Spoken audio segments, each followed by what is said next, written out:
డబ్బు, అనారోగ్యం, ఉద్యోగం, వ్యాపారం, అప్పులతో బాధపడుతున్నారా? మీకోసమే లాంచ్ యువర్ ఫ్యూచర్ ప్రోగ్రామ్.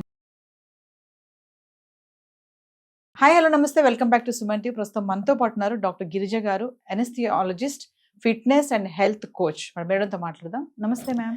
నమస్తే నవీన. మేడం, నా టాపిక్ ఏంటంటే వైఫ్ అండ్ హస్బెండ్ రిలేషన్. ఈ మధ్య కాలంలో చూసుకుంటే బిజీ లైఫ్ అయిపోయింది, రన్నింగ్ లైఫ్ అయిపోయింది అని చెప్పుకోవచ్చు. అంటే రిలేషన్ అనేది స్ట్రాంగ్గా ఉండాలి, ఇలా ఉండాలి, ఇలా ఉంటే హ్యాపీగా మీ రిలేషన్ బాగుంది. నాట్ ఓన్లీ సెక్షువల్ లైఫ్, ఇంకా చాలానే ఉంది కదా లైఫ్లో. సో కొంతమంది ఏమంటారు అంటే సెక్షువల్ లైఫ్ బాగుంటేనే రిలేషన్ బాగుంటుంది అని మాట్లాడతారు. అది కాకుండా అది ముఖ్యమైన పాత్ర కాదు నవీన, ఇంకా చాలా ఉంది అంటే ఏం చెప్తారు? అంటే ఇప్పుడు నవీన ఏమవుతుందంటే హస్బెండ్ వైఫ్ వాళ్ళ రిలేషన్షిప్ స్టార్ట్ అయ్యేదే సెక్షువల్ లైఫ్ నుంచే స్టార్ట్ అవుతుంది. ఒక్కసారి పిల్లలు అవ్వడం ఇంత అవుతూనే ఏమవుతుందంటే ఈ లైఫ్ తగ్గుతూ వస్తుంది అనమాట. కానీ ఇది ఎప్పుడైతే బాండింగ్ ఎక్కువగా ఉంటుందో ఆ సెక్షువల్ లైఫ్, అప్పుడే అన్ని సక్రమంగా జరుగుతాయి అన్నమాట. ఎక్కడైతే అంటే ఇప్పుడు హస్బెండ్ వైఫ్ గొడవలు చేసుకున్నా ఏదైనా కూడా ఆ లైఫ్ బాగుంటే అన్ని సర్దుకుపోతాయి. ఓకే. సో అక్కడ ప్రాబ్లమ్స్ వచ్చాయంటే మొత్తం కనెక్షన్స్ అన్ని లూజ్ అయిపోతాయి హస్బెండ్ వైఫ్ లో. అది కాకుండా ఏమి అంటే ఇంకా హస్బెండ్ చేస్తూ ఉండే పనులని వైఫ్ కోఆపరేట్ చేయడము, వైఫ్ చేస్తూ ఉండే పనులకి హస్బెండ్ సహకరించడం, అంటే ఇంటర్ కోఆపరేషన్ అండ్ సపోర్ట్ ఉండాలి. తను ఒక్కటే తన పాడికి వదిలేయడం కాదు. అంటే మళ్ళీ కాసేపు కూర్చొని కనీసం ఒక 10-15 మినిట్స్ ఈ రోజు ఏం జరిగింది, నీకు ఎలా ఉంది అని అలా మాట్లాడుతూ అడగడము హస్బెండ్ వైఫ్ని.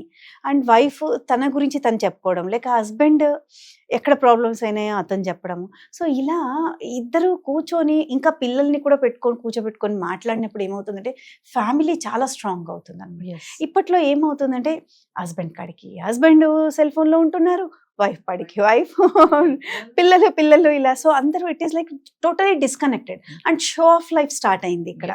షో ఆఫ్ లైఫ్ ఏమిటంటే ఇప్పుడు వాట్సాప్లని, స్టేటస్లని, ఇలా సోషల్ మీడియా ఇలా ఎప్పుడైతే ఉందో ప్రతి ఒక్కటి ఎంజాయ్ చేస్తూ ఉన్నట్టునే. అంటే ఇప్పుడు ఫ్లైట్ ఎక్కాము అని ఒక ఫోటో పంపించడం, it is just to the సొసైటీకి ఆ స్టేటస్ చూపిస్తున్నారు.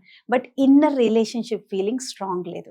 ఎప్పుడైతే ఫ్యామిలీ కూర్చొని కనెక్ట్ అవుతుందో, ఫ్యామిలీ రియల్ కనెక్షన్స్ ఉంటుందో, రియల్ ఎక్స్ప్రెస్ చేస్తుందో, తను ఎక్స్ప్రెస్ చేసిన దానికి ఆపోజిట్ సైడ్ నుంచి సపోర్ట్ దొరుకుతుందో, తిట్టాలంటే ఎంతసేపు అవ్వదు. అది ఒక పని తను తప్పు చేసింది అంటే ఇంటెన్షనల్గా చేసిండదు, అది అయిపోయింది తప్పు, ఏదో మంచి కోసమే చేసి ఉంటుంది, అది ఇంటెన్షనల్లీ తప్పు అయిపోయి ఉంటుంది.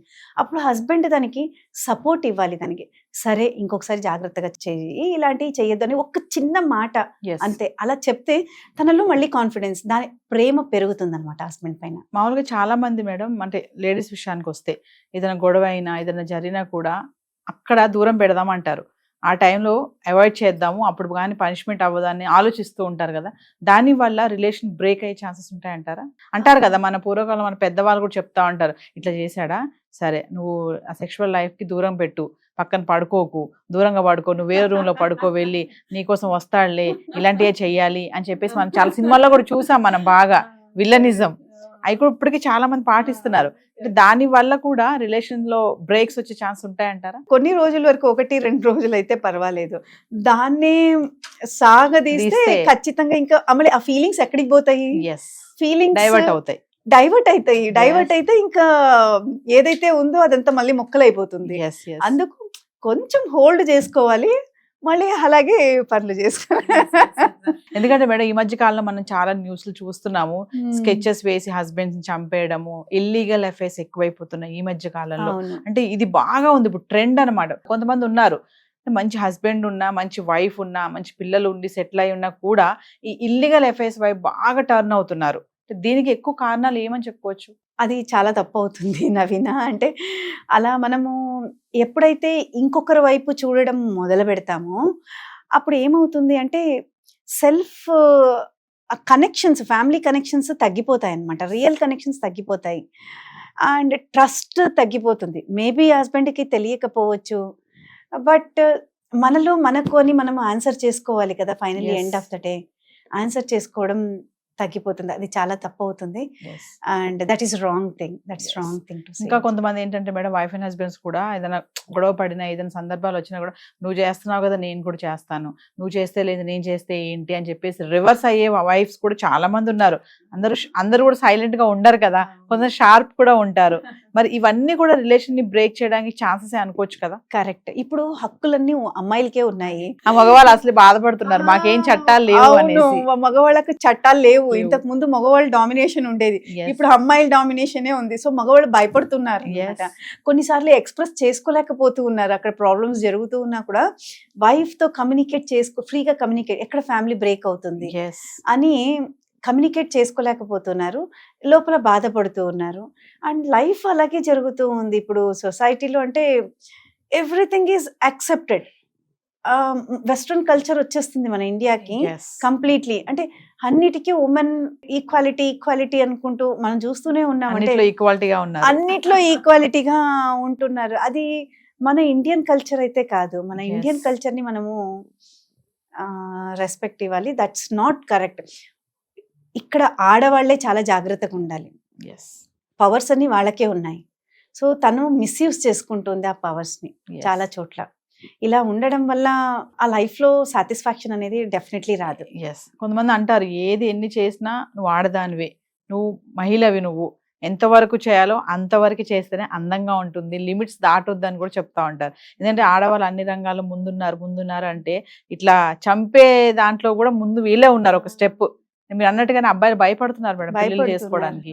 ఎందుకంటే పెళ్లి చేసుకుని ఏదో గోల, ప్రేమించి పెళ్లి చేసుకుంటేనేమో పేరెంట్స్ చంపేస్తున్నారు, పెద్దలు కుదిర్చిన పెళ్లి చేసుకుంటేనేమో భార్య చంపేస్తుంది అని చెప్పేసి కామెంట్స్ కూడా చాలానే వస్తున్నాయి. అంటే మామూలుగా మాట్లాడుకుంటే ఒక అబ్బాయి టచ్ చేసి పెళ్లి చేసుకుంటావమ్మా అంటే, అమ్మో వద్దు మేడం, పెళ్లి ఎందుకు మేడం, పెళ్లి వద్దు, ఏమొద్దు, భయం వేస్తుంది అని అంటున్నారు. కరెక్ట్. అబ్బాయిలకి చాలా నిజంగా భయం వేస్తుంది. అండ్ ఈక్వాలిటీ అంటూ చూస్తూ ఉంటేనే ఒక ఘోరంగా అనిపిస్తుంది. మొన్న ఒక వీడియో చూసాను నవీన, వైఫ్ స్మోక్ చేస్తుంది, హస్బెండ్కి ఇస్తుంది బైక్ లో, హస్బెండ్ స్మోక్ చేస్తాడు, మళ్ళీ తను స్మోక్ చేస్తాడు. ఏంటి ఈక్వాలిటీ ఇది? అసలు ఎక్కడికి వెళుతూ ఉంది మన వేదిక్ కల్చర్? ఇప్పుడు మీరు చెప్పారు, నేను కూడా ఒకటి చూసాను రీల్, ఇలానే ఆల్కహాల్, ఇద్దరు వైఫ్ కూర్చొని చక్కగా ఆల్కహాల్ తీసుకుంటున్నారు, అది చక్కగా రీల్ చేశారు దాన్ని. అంటే మేము చాలా సమానంగా ఉన్నాము అని ఏం చెప్తున్నారు సొసైటీకి? అంటే ఇప్పుడు ఉమెన్ తీసుకుంటే అది status. It's I don't know, because women కి చైల్డ్ బేరింగ్ ఉంది, అబ్బాయిలకు లేదు చైల్డ్ బేరింగ్. ఉమెన్ మొయ్యాలి బిడ్డని. మరి ఇలాంటి థింగ్స్ తీసుకుంటే తను ఎలాంటి బిడ్డని మోస్తుంది? తను definitely genetically deformed kids form అవుతారు. అందుకే కదా ఇప్పుడు మనం చూస్తున్నాం ఆల్ డిఫార్మిటీస్ పెరుగుతూ ఉన్నాయి పిల్లలలో.